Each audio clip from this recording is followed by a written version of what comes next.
Hello, in this episode, I talk with Rebecca Woollam. Rebecca is a former NHS Health Visitor turned nursery owner and parent empowerment coach.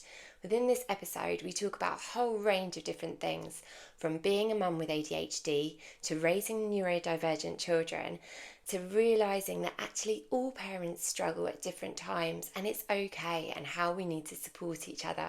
Rebecca has a whole wealth of experience and is so passionate about helping parents to realise that they are the expert on their children and their family. It is a great episode. I hope you enjoy it. Hello and welcome to the Happy Thriving Mums podcast, the show that talks about the simple actions busy mums like you can take to prioritise your own happiness, health and fitness. And it doesn't stop there. This show also includes amazing stories from inspiring women who help others to be the best version of themselves. Because if you feel great, you thrive, and so does your family. Let's get started.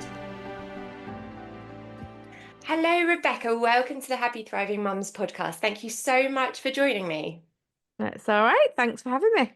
Brilliant. Well, let's get stuck in. So, the first question I ask all my guests, I like to call the school run pitch. So, you've heard of Okay. an elevator pitch, but this is a school run pitch. So, you've got about 45 seconds between drop off at school and dash into your next stop. When another parent asks, "So, what is it you do again?" What would you say? I would say that I support parents, particularly mums, to live their best life through supporting them with the parenting, empowering them to believe that they are the expert in their children and their family, and to achieve the goals that they want to achieve, whether that's work-life balance or confidence in their parenting. I can offer advice and support with all of that. Amazing. I mean, as a parent at the school gate, if you heard that, I'd be like, right, I've got a lot of questions for you. When can we go and have a coffee? I need to talk to you. So that's so exciting. So just give us a bit of background. So what is your setup at home? How many children do you have? That kind of thing. Yeah. So, I've got one daughter of my own who lives at home with me. My partner lives here, and his eldest son lives with us as well. He's 15. So there's four of us at home, and then my partner's other son comes to us at weekends. So you've got quite a house full. Yeah, there's five of us in total. How exciting, and a range of ages. So you're having to deal with all kinds of different things in terms of schooling. Are they at the same school or different schools? They all go to different schools. So my daughter goes to the local school just round the corner. My partner's youngest son, he's at a different primary school, and he's moving on to high school in September. And the eldest one, who is living with us, he is in his final year at high school, just about to take his GCSEs. I mean, the logistics of all of that for me just blows my mind. So you've got a lot going on there. But obviously, we're here to talk about you, your journey, what you've done, and how you Mhm. help parents and women, mothers in particular, to thrive. And that's kind of the whole purpose of this podcast as well. So let's start with you. So tell us a little bit about yourself. So whereabouts in your journey did you kind of like, I know from speaking to you previously, you started off as a health visitor and now you've transitioned into this parent empowerment coaching. So tell us how this evolved. How did it all start? Where did it come from? And now, where are you right this second? Yeah, a lot of it has sort of just developed naturally. So I went back to work after having my daughter, back into health visiting, but health visiting was changing at that time from the job that I'd started a good number of years earlier, where we could really support families and meet their needs. It was becoming much more driven, I suppose. So as a health visitor, you're looking at preventing um, health issues by putting that intervention in first. And the problem is you can't quantify what you've prevented. So the KPIs then became about development checks and ticking the boxes of have you seen the mums at this point? Have you seen the mums at this point? Have you done given the information what needed to be given? And it wasn't, it was, yes, it was meeting the KPIs, but I was finding it wasn't meeting the parents' needs. The way we used to be able to, it became quite restrictive, really. And I wanted to be able to support parents how I used to be able to and how they wanted supporting and needed supporting. So at that time, I decided that I would open a nursery because it's still working with children and families, 0 to 5. So it was the same age group, the same demographic that I was used to working with. And that meant I could take my own daughter to nursery with me and spend that time with her really, rather than going back to work pretty much full time, having a full diary and missing out on the assemblies, the school runs, the school trips, everything like that. So to provide us a bit of a better work-life balance. I'd had a really challenging time getting pregnant, staying pregnant, fertility journey. Then I had an awful pregnancy where I had hyperemesis throughout until the day that she was delivered. Um, then she was a refluxy baby. She had allergies. So pretty much every issue you can think of on a parent's early journey, I have experienced. So Mm. I'm able to talk from a point of experience as well as knowledge and a evidence-based practice. So yeah, so I wanted to be able to bring all that into everything that I did.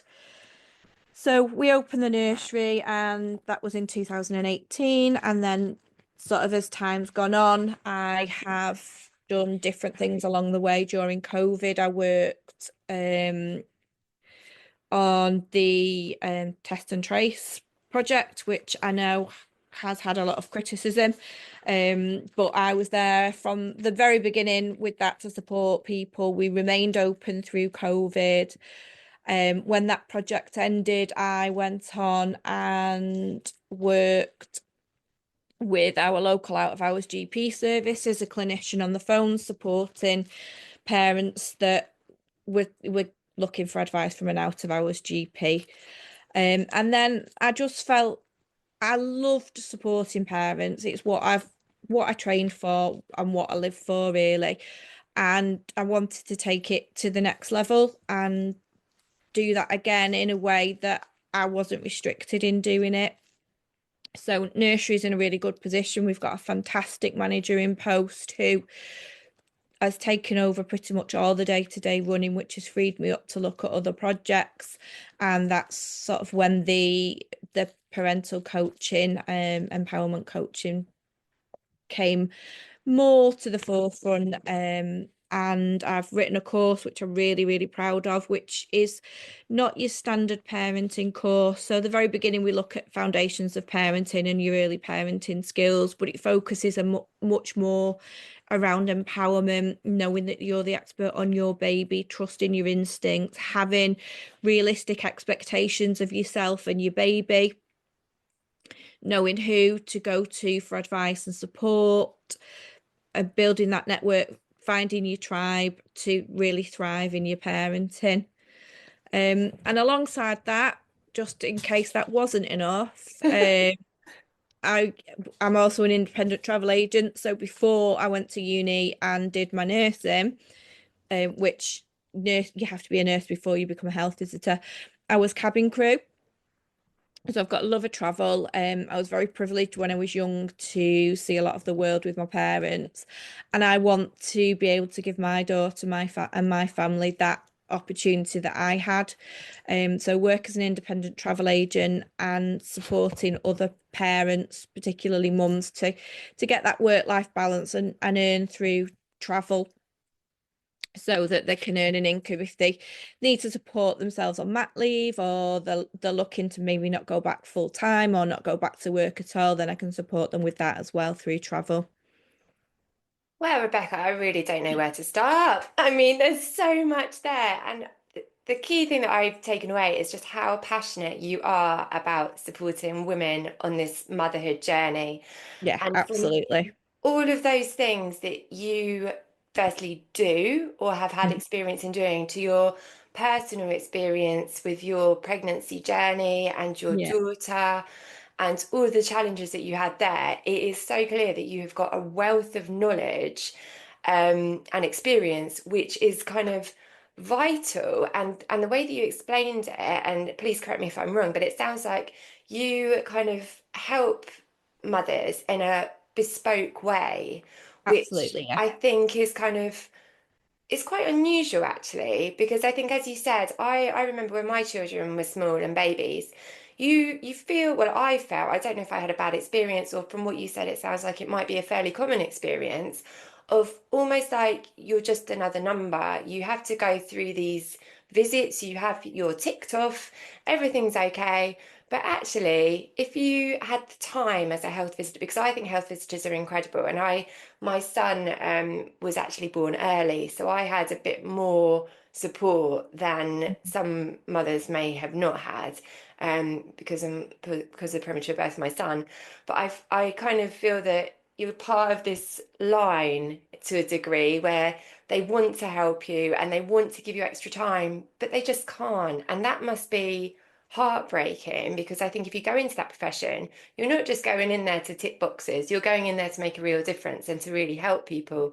So the frustration that you must have had, but how you've now turned that around and made it into a positive for you and your business or businesses, should we say, because you haven't just got one thing going on, is incredible. So I think the first thing that I would like to ask you about is kind of like your passions within this. So you say that you're so passionate about Mhm. helping mums, but is there any particular thing which you really love to help with? Or on the flip side of that, maybe a very common struggle that you find people come to you with that you enjoy helping move forward throughout? What would you say to that? I think a lot of it is, for me, is empowering them to know that they're the expert on their child, nobody else. So as much as they get this really well-meaning advice from outside influences, from neighbors, from friends, from family, well, I did this and that was fine for my child, and you should do it this way. I did this and this worked great for me. Actually, every child and every parent's an individual, and knowing that what works for one won't necessarily work for another, and just reassuring a parent that follow your own instincts. You are the expert on your child, nobody else.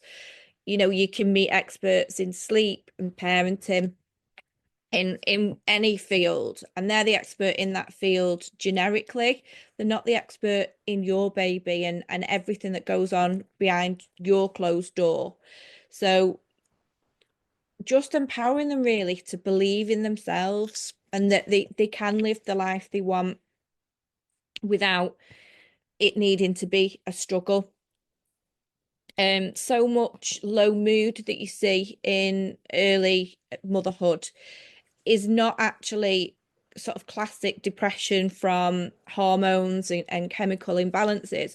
It's all around expectations and pressures that mothers put on themselves, feeling like they're failing, that they're not doing something right, that there's only them struggling and everybody else is absolutely fine. And it's not the case. There is not a single family that I have ever visited that hasn't had a single problem, varied and different, but everybody struggles with something, and it's just realizing that it's not just them, they're not alone, and they're doing a great job. I think that's such a powerful message. I think I remember when I was with my children when they were small, going to kind of like groups, whether it was like a class or something, and you look around and you just think, all these women have got it together. They're here, they're smiling, their babies are perfectly behaved, and I've got this crying baby who's hating everything that's going on here and feeling exhausted and tired and like I'm literally struggling to just get out of the house and make it to this class. And I think it can be really intimidating. And I think quite often you're exactly right. There's all this pressure to do all these things, to be in these places, to look a certain way. But actually, I think everybody is in the same situation. But I don't know why, as women, we can't communicate that better. I don't know. Yeah, I think we are getting better at it, but I don't know. I don't know whether it's that, you're just expected to cope. That's the societal norm, that you just get on with it. And when you're not doing, you don't want to show that. But you can guarantee that every parent in that baby group that you're looking at thinking has got it together is looking at you thinking, oh, she's got it together. And, if your baby's crying, oh, look how well she copes when a baby's crying. She's absolutely, she's cracking, she's cracked it. She's got it. When my baby cries, I don't know what to do, or I get stressed, or I Mm. get upset. You're feeling inadequate, but they're looking at you thinking how amazing you are. And I think all parents do that. And I think we just need to recognize that in each other more, and say, look, I'm struggling. And we see a lot more about mental health now, and to say it's okay to ask for help, and it's okay to not be okay. It is. Don't Definitely. pretend that you are when you're not, because we can only help if we know there's a problem. I agree with you completely. I think you're right. If we don't talk up and take, it's quite a brave thing to do, though, isn't it? To actually Yeah. admit that you're struggling. And I think that's why it's so difficult and so Hmm. challenging. But I think on the flip side as well, I think sometimes we need to be more supportive of each other as well and actually say, look how amazing you are doing, and actually highlight to a friend or somebody that you see and say, Mm. oh, you're here. That's so great, to kind of make them realize that they are doing a good job, because I think sometimes Hmm. as well we're not great at that either. Mm. And I'm really a great believer in, we should be as women, we should be cheerleaders. We shouldn't Yeah. be in competition. We shouldn't be thinking they're better than me, or I'm better than them, or I need to be doing XYZ. We should be like, you're great, I'm great, we can all be great together, and support each other and create those tribes of kind of like power, which allow us to then be kind of vulnerable and be like, actually, this is really tough. You look like you could do that really well. Can you give me some Mm. help here? And it's about, as you say, and as you do, empowering parents and mums to feel like that. So I'm interested, do you tend to work with just the kind of like mothers in their early stages, or do you kind of go through to adolescence as well? Where do you sit with that? I can do. So my training as a children's nurse is up to 16. My area of expertise really is 0 to 5s, Okay. and navigating all the issues that come in there. So it's not just new babies Yeah. and new parents. I can work with parents from them being pregnant, and the course that I run is really great to give them that foundation and that empowerment before baby arrives, before they start to feel inadequate, to start to struggle. If they've got that, knowledge is power, isn't it? And if they've Definitely. got that beforehand, it can actually really help the early days, and those challenging days when you're navigating this whole new world of being a mum. But issues beyond that, sleep, feeding, weaning, toilet training, you name it, all the challenges that come with having an under five. Mm. But then as well, there's a lot of issues that present further down the line. So I have got a diagnosis of ADHD, so I know how things were difficult for me as an undiagnosed child with ADHD, now a late diagnosed adult. But my daughter, she's diagnosed with ADHD, and she's on the assessment pathway for autism, for an Mm. autism assessment.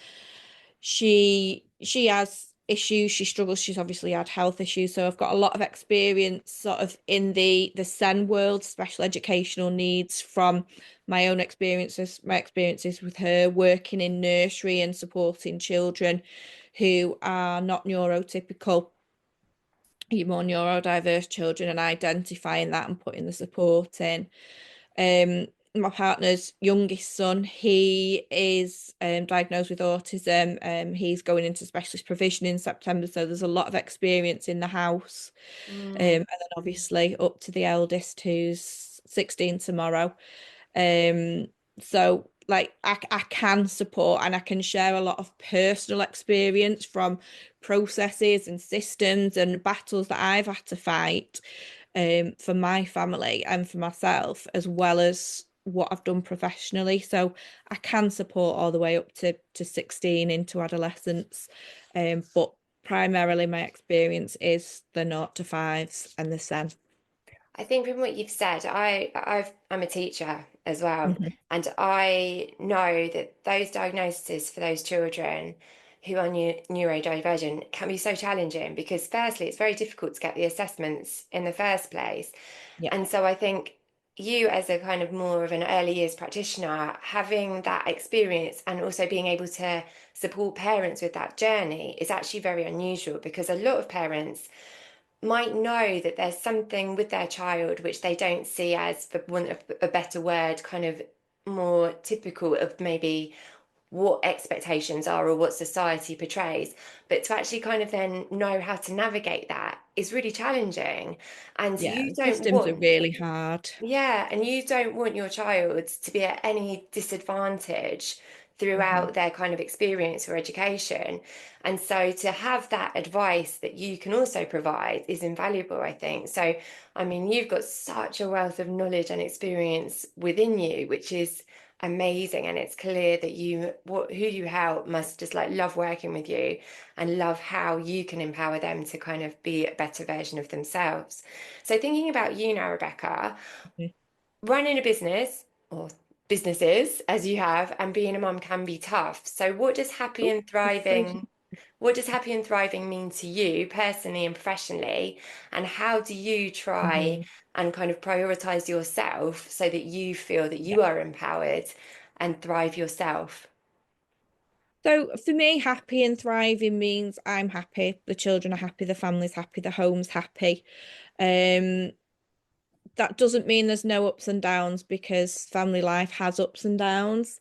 But in the most part, we are happy, we're content, we have a nice work-life balance in that can be there for the children and do what they need when they need it, as well as, making an income to be able to have the experiences as a family that we enjoy.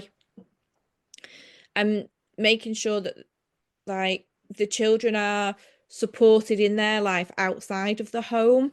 So again, sort of empowering them really to live independently and thrive in whatever they're doing, whether that's in school or extracurricular activities, to be able to support them and be a role model for them to say, anything's possible if you just need to believe that you can do it, because I'm very passionate about the law of attraction, and whether you believe you can or you believe you can't, you're right.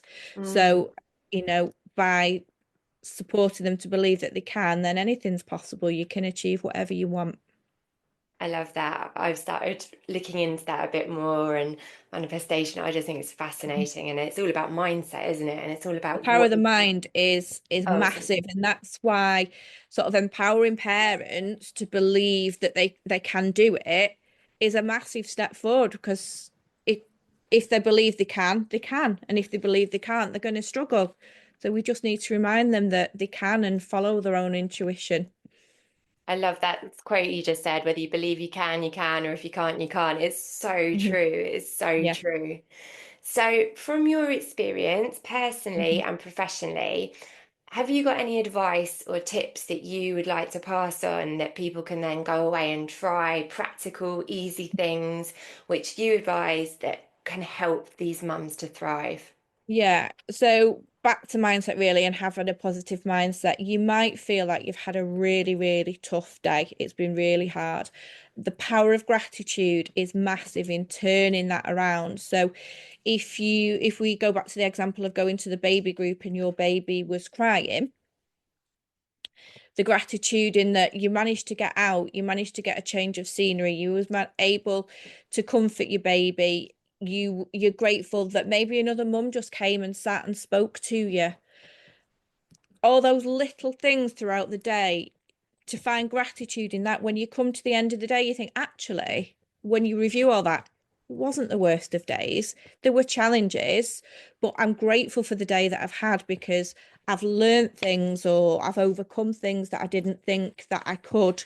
So I think the power of gratitude is massive in parenting, and it's very, very often overlooked about looking for those small positives in everything you do, really.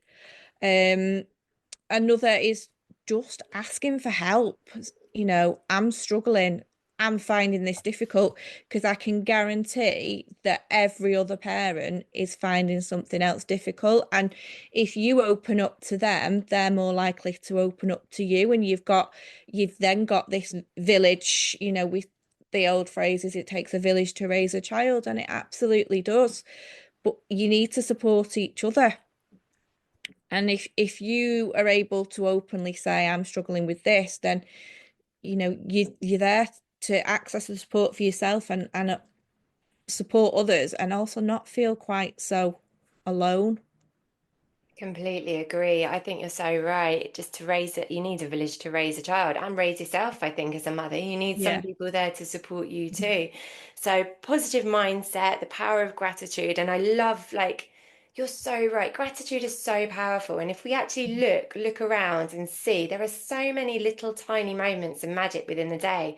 And Mm. just to think, actually, it wasn't so bad. And also just to think sometimes I survived that moment is Yeah. actually, and be grateful for that, because actually Mm. you've survived every moment up until now, right? We're Yeah. still here.